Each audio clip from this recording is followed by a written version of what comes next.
우리가 같이 보실 하나님의 말씀은 신약성경 마태복음 13장 11절 말씀입니다. 신약성경 마태복음 13장 11절 말씀입니다.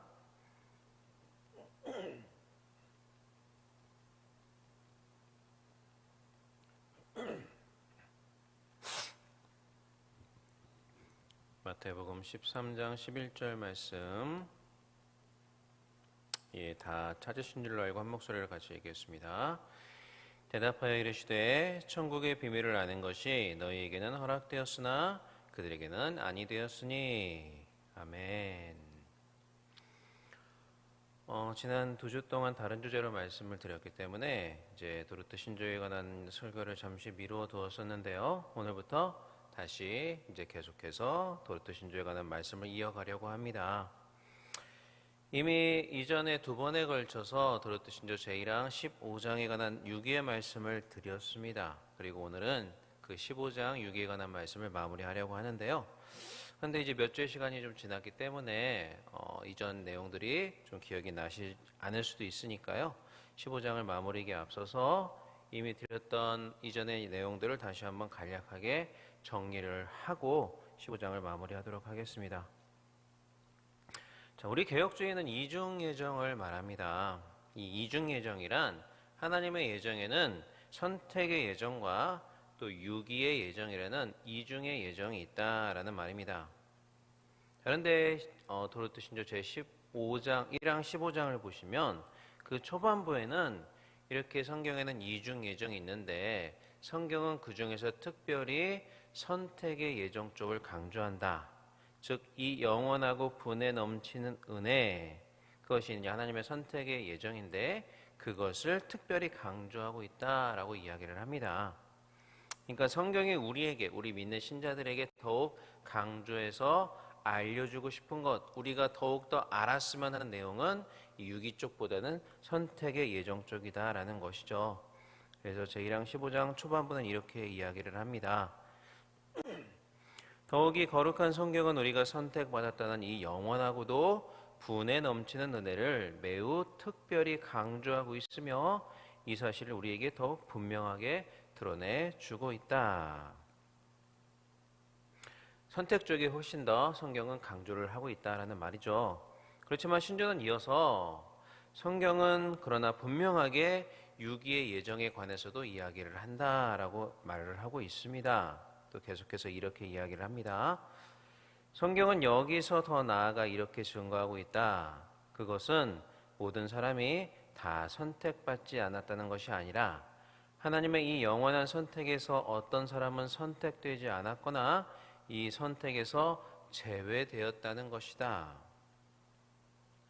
방금 읽어드린 이 말씀에서 알 수 있는 것처럼 유기의 예정이라는 것은 하나님의 영원한 선택에서 어떤 사람이 선택되지 않았거나 선택에서 제외되었음을 말하는 것입니다.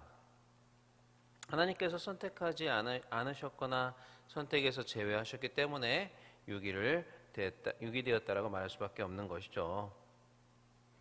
또 계속해서 신조는 하나님께서 어떤 사람을 선택하지 않았거나 이 선택에서 제외하셨다는 것, 이것이 바로 이제 유기다, 유기의 의미라고 말씀을 드렸는데 그것이 어떤 의미인지 좀 더 구체적으로 설명을 해주고 있습니다. 이렇게 설명을 합니다.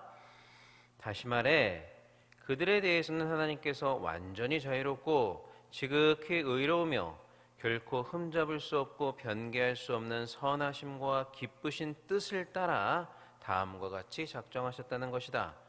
그것은 하나님께서 자신의 의로우심을 나타내시기 위해 그들이 스스로 잘못해서 빠진 비참한 상황 속에 그들을 그대로 두시고 구원에 이르는 믿음과 회심의 은혜를 허락하지 않으신다는 것이다.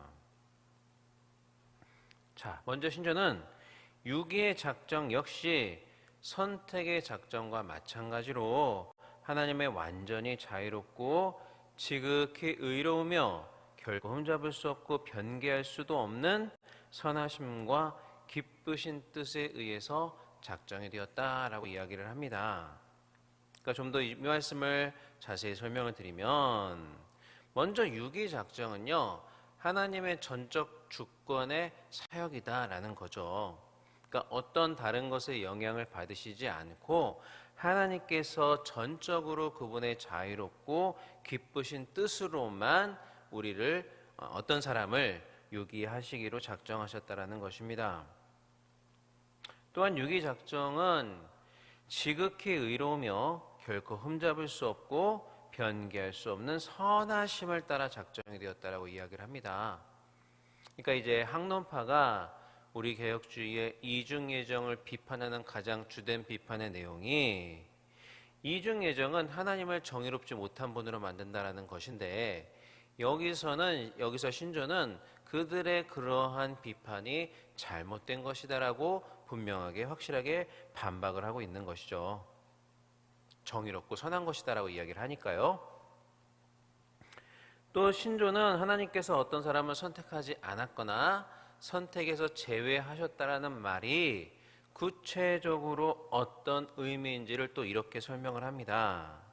자, 그것은 하나님께서 자신의 의로우심을 나타내시기 위해 그들이 스스로 잘못해서 빠진 비참한 상황 속에 그들을 그대로 두시고 구원에 이르는 믿음과 회심의 은혜를 허락하지 않으신다는 것이다.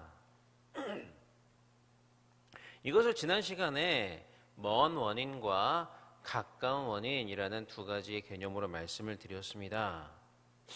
그러니까 하나님의 유기작정 때문에 결국 그 유기된 인간이 멸망에 이르게 되는 것은 틀린 말은 아닙니다.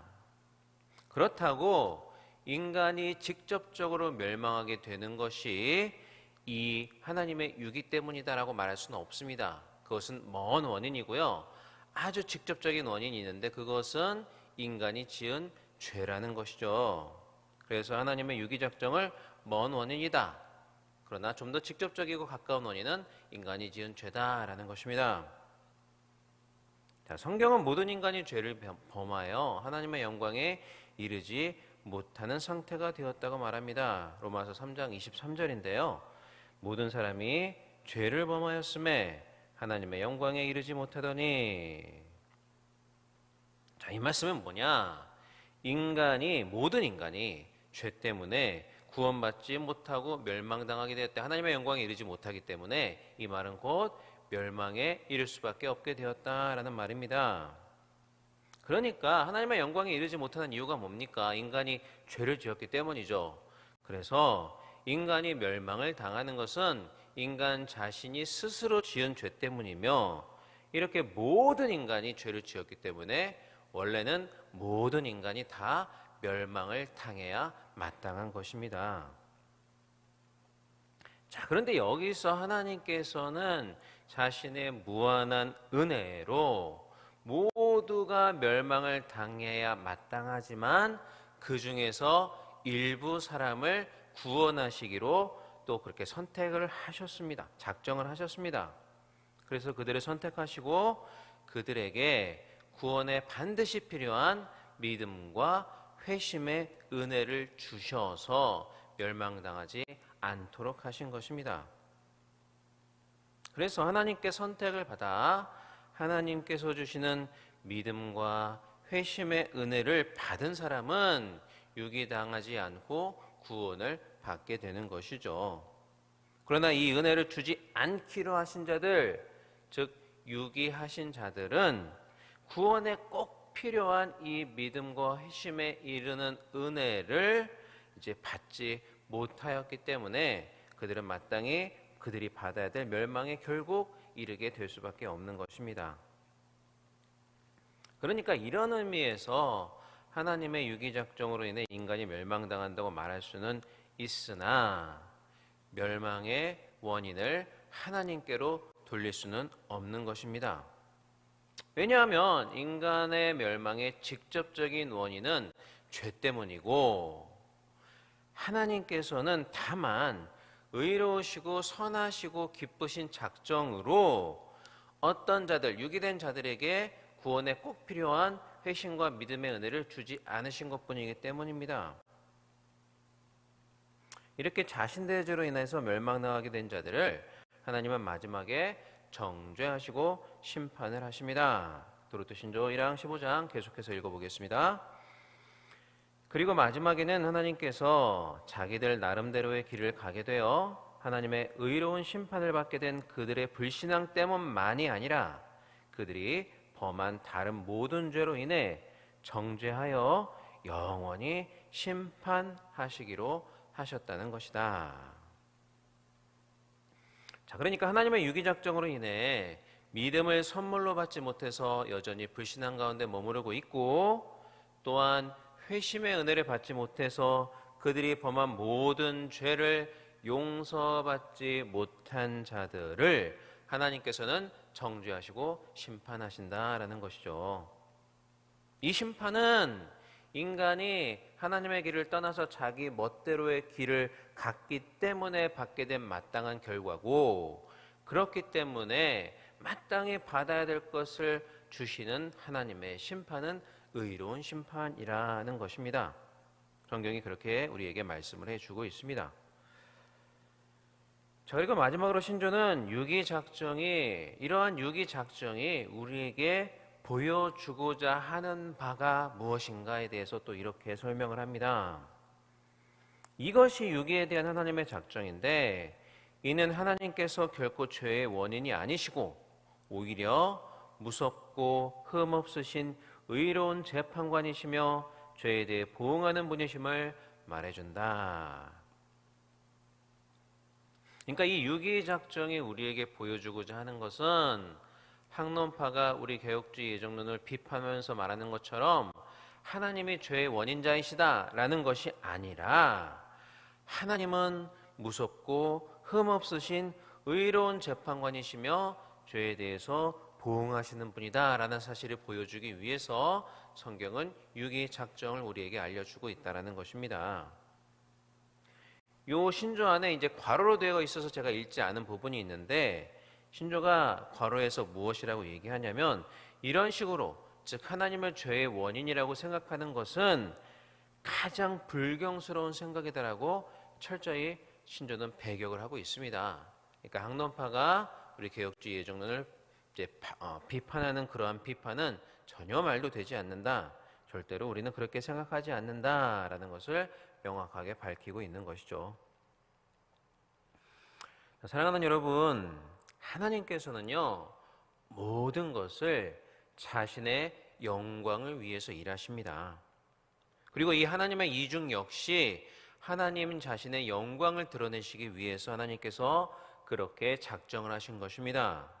즉 선택 작정에서 하나님께서는 우리를 향한 하나님의 무한하신 은혜를 보여주심으로써 하나님의 자비의 영광을 드러내신 것이고, 이 유기작정에서 하나님은 죄인에 대한 무서운 심판하는 모습을 보여주심으로써 자신의 공의의 영광을 드러내고 계십니다.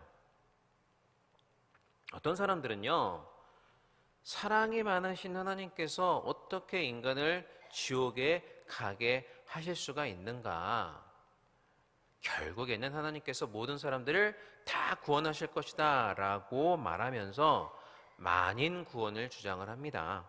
그러니까 모든 사람이 결국에는 다 구원을 받게 된다. 지옥 가게 될 사람은 한 명도 없다. 왜? 하나님은 사랑이시니까, 이렇게 이야기하는 거죠. 또한 학론파와 같은 사람들은요, 정의로우신 하나님께서 아무것도 하지 않았음에도 누군가를 멸망하게 하실 리가 없다. 미리 작정하신 그 작정으로 인해 누군가를 멸망하게 하실 일이 없다. 그렇기 때문에 모든 사람은 구원받을 가능성이 있다. 자기가 어떻게 하느냐에 따라서 모든 사람이 구원받을 가능성이 있다라는 그런 보편 구원을 주장을 합니다. 특별히 자기가 믿기로 작정하면 그 자신의 선택과 능력으로 구원을 받을 수 있다. 구원의 가능성이 있다라는 것이죠. 그렇지만 여러분, 우리는 하나님의 작정을 이러한 얄팍한 인간의 판단을 근거로 이렇다 저렇다 말해서는 안 됩니다. 우리의 판단의 근거는 오직 계시로 우리에게 알려주신 성경 말씀이 되어야 되고, 그것을 근거로 우리는 하나님의 예정이 이렇다라고 말해야만 하는 것이죠. 그리고 하나님이 우리에게 성경을 통해서 보여주신 진리는 하나님의 예정은 이중 예정이고 선택 작정뿐만 아니라 유기의 작정도 분명히 있다라는 것입니다. 그리고 그것을 통해 하나님께서는 자신의 자비의 영광과 공의의 영광을 드러내시기를 기뻐하신다라는 것입니다. 올 한 해도 우리를 선택하사 구원의 백성 삼아주신 그 하나님의 자비와 은혜에 감사하며 영광을 돌리는 그러한 기쁜 신앙생활을 하는 여러분들이 되셨으면 좋겠습니다. 그렇지만 동시에 우리는 유기작정이라는 것이 있다는 것도 기억하며, 물론 우리와는 상관이 없지만요, 유기작정이라는 것도 있다는 것을 기억하면서 나 자신 또한 원래는 그렇게 멸망당에 마땅한 자였는데 하나님께서 구원해 주셨구나라는 것을 깨닫고 하나님 앞에서 원래 멸망당했던 그러한 자의 심정으로 더욱 겸손한 삶을 살아가는 그러한 여러분들이 되실 수 있기를 바랍니다. 또한 하나님은 자비로우실 뿐만 아니라 심판하시는 공의의 하나님이시다라는 사실을 늘 기억하시며 늘 우리 자신을 돌아보고 근신하고 견책하면서 깨어있는 저와 여러분이 될 수 있기를 바랍니다. 그리고 마지막으로 오늘 본문 말씀처럼 이러한 것들은 정말 천국의 비밀이거든요. 그러한 천국의 비밀들을 알 수 있도록 우리에게 이러한 귀한 말씀들을 허락해 주신 하나님께 감사하는 그러한 여러분들이 되시기를 간절히 바랍니다. 예, 기도하겠습니다. 사랑과 내가 많으신 우리 하나님 아버지 은혜와 사랑을 진심으로 감사를 드립니다. 우리의 고단한 몸을 이 시간에도 깨워주시고 귀한 새벽에 하나님 앞에 나와 또 유튜브를 통해서 이렇게 하나님 앞에 예배드리고 기도하며 말씀 들을 수 있는 은혜를 허락하심을 감사를 드립니다. 유기의 작정을 통해 하나님은 우리에게 하나님께서 얼마나 정의로우신 분이심을 보여주셨고, 아울러 우리 또한 마땅히 멸망당할 자들이었지만 오직 하나님의 은혜로 구원을 받았다는 사실을 깨닫게 하셨습니다. 하나님 아버지, 우리로 공의로우신 하나님, 심판자이신 하나님을 항상 기억할 수 있는 지혜와 은혜를 더하여 주옵소서. 늘 우리 자신을 되돌아보고 근신하며 깨어있게 하여 주시옵소서. 귀한 천국 비밀을 알려주신 하나님께 감사와 찬양을 드리며 깨닫게 하신 것들을 소중히 간직하며 살아가는 지혜로운 자들이 되게 하여 주옵소서. 또 하나님 아버지, 이 시간 나올 때 빈손으로 나오지 아니하고 귀한 예물 드린 믿음의 권속들이 있습니다. 감사의 제목으로 감사의 헌금을 드리며 정해진 순서에 따라 또 1,000번째 헌금을 하나님 앞에 올려드립니다. 귀한 예물 드린 귀한 성도들의 그 손길을 축복하여 주시고 천배만배의 축복으로 갚아주시며 하늘 곳간을 열어 쌓을 것이 없도록 부어주시는 주님의 귀한 축복을 누리며 살아가는 우리 귀한 성도들 되게 하여 주옵소서. 또한 귀한 예물이 쓰이는 곳마다 주님의 영광문이 온전히 드러나게 하여 주옵소서. 감사드리며 이 모든 말씀 우리 주 예수 그리스도의 이름으로 기도합나이다. 아멘. 하늘에 계신 우리 아버지여, 이름으로 기억임을 받으시오며 나라의 마옵시며 뜻이 하늘에서 이루어진 것 같이 땅에서도 이루어지이다. 오늘날 우리에게 이런 양식을 주옵시고 우리가 우리에게 죄 지은 자를 사하여 준 것 같이 우리 죄를 사하여 주옵시고 우리를 시험에 들게 하지 마옵시고 다만 악에서 구하옵소서. 대개 나라와 권세와 영광이 아버지께 영원히 있사옵나이다. 아멘. 자, 우리 이 시간 합심하여 기도하겠습니다. 먼저 우리 교회를 위해서 기도해 주시고 또 우리 담임 목사님을 위해서 기도해 주시기를 바랍니다. 우리 담임 목사님 발 뒤꿈치 치료차 지금 입원해 계시는데요, 속히 나을 수 있도록 하나님께서 역사하여 주시고 모든 것들을 훌훌 털어버리고 예전보다 더욱더 강건한 모습으로 돌아오실 수 있도록 위해서 우리 담임 목사님을 위해서 기도해 주시기를 바랍니다. 오늘 담임 목사님을 대신해서 말씀을 전하신 우리 홍영계 목사님과 함께 하사 귀한 말씀 선포하실 수 있도록 강단에서 생명의 강물과 같은 그런 귀한 말씀들이 선포될 수 있도록 위해서 기도해 주시고 또 각 초소에 드려지는 모든 예배마다 신령과 진정으로 드려지는 귀한 예배 될 수 있도록 위해서 기도해 주시기를 바랍니다. 그리고 하나님께서 새롭게 허락하신 약속의 말씀과 5가지 기도 제목을 놓고 기도하시고 오늘 우리에게 허락하신 귀한 말씀 붙잡고 간절히 기도하다 들어가시겠습니다. 각자 기도하겠습니다. 사랑과 은혜가 많으신 우리 하나님 아버지, 은혜와 사랑을 진심으로 감사를 드립니다. 이 시간 우리를 중요한 주님의 존전 앞에 불러주시고 이렇게 예배를 드리며 하나님 앞에 영광 돌리고 또 합심하여 같이 기도할 수 있는 은혜를 허락하심을 진심으로 감사를 드립니다. 하나님 아버지, 이 시간 우리가 합심하여 기도할 때 우리 먼저 담임 목사님을 위해서 합심하여 기도하기를 원합니다. 하나님 아버지, 우리 담임 목사님 지금 치료차 병원에 계십니다. 하나님께서 함께하여 주시고 치료의 광선을 발하여 주시사 속히 나을 수 있는 은혜를 허락하여 주옵소서. 3살이 도단하고 속히 아픈 분들이 아물어서 다시 주님 앞에 돌아와서 주님께서 허락하신 귀한 사명들을 잘 감당하시는 우리 귀한 담임 목사님 되게 하여 주옵소서. 또한 우리 귀한 홍영기 목사님 붙잡아 주시고 오늘 대신하여 말씀을 선포하실 때 동일한 은혜와 동일한 능력의 말씀이 선포될 수 있도록 도와주시고 각 처소에 드려지는 모든 예배가 하나님 앞에 귀하게 상달되는 아름다운 예배 될 수 있도록 아버지 함께 하시고 인도하여 주옵소서.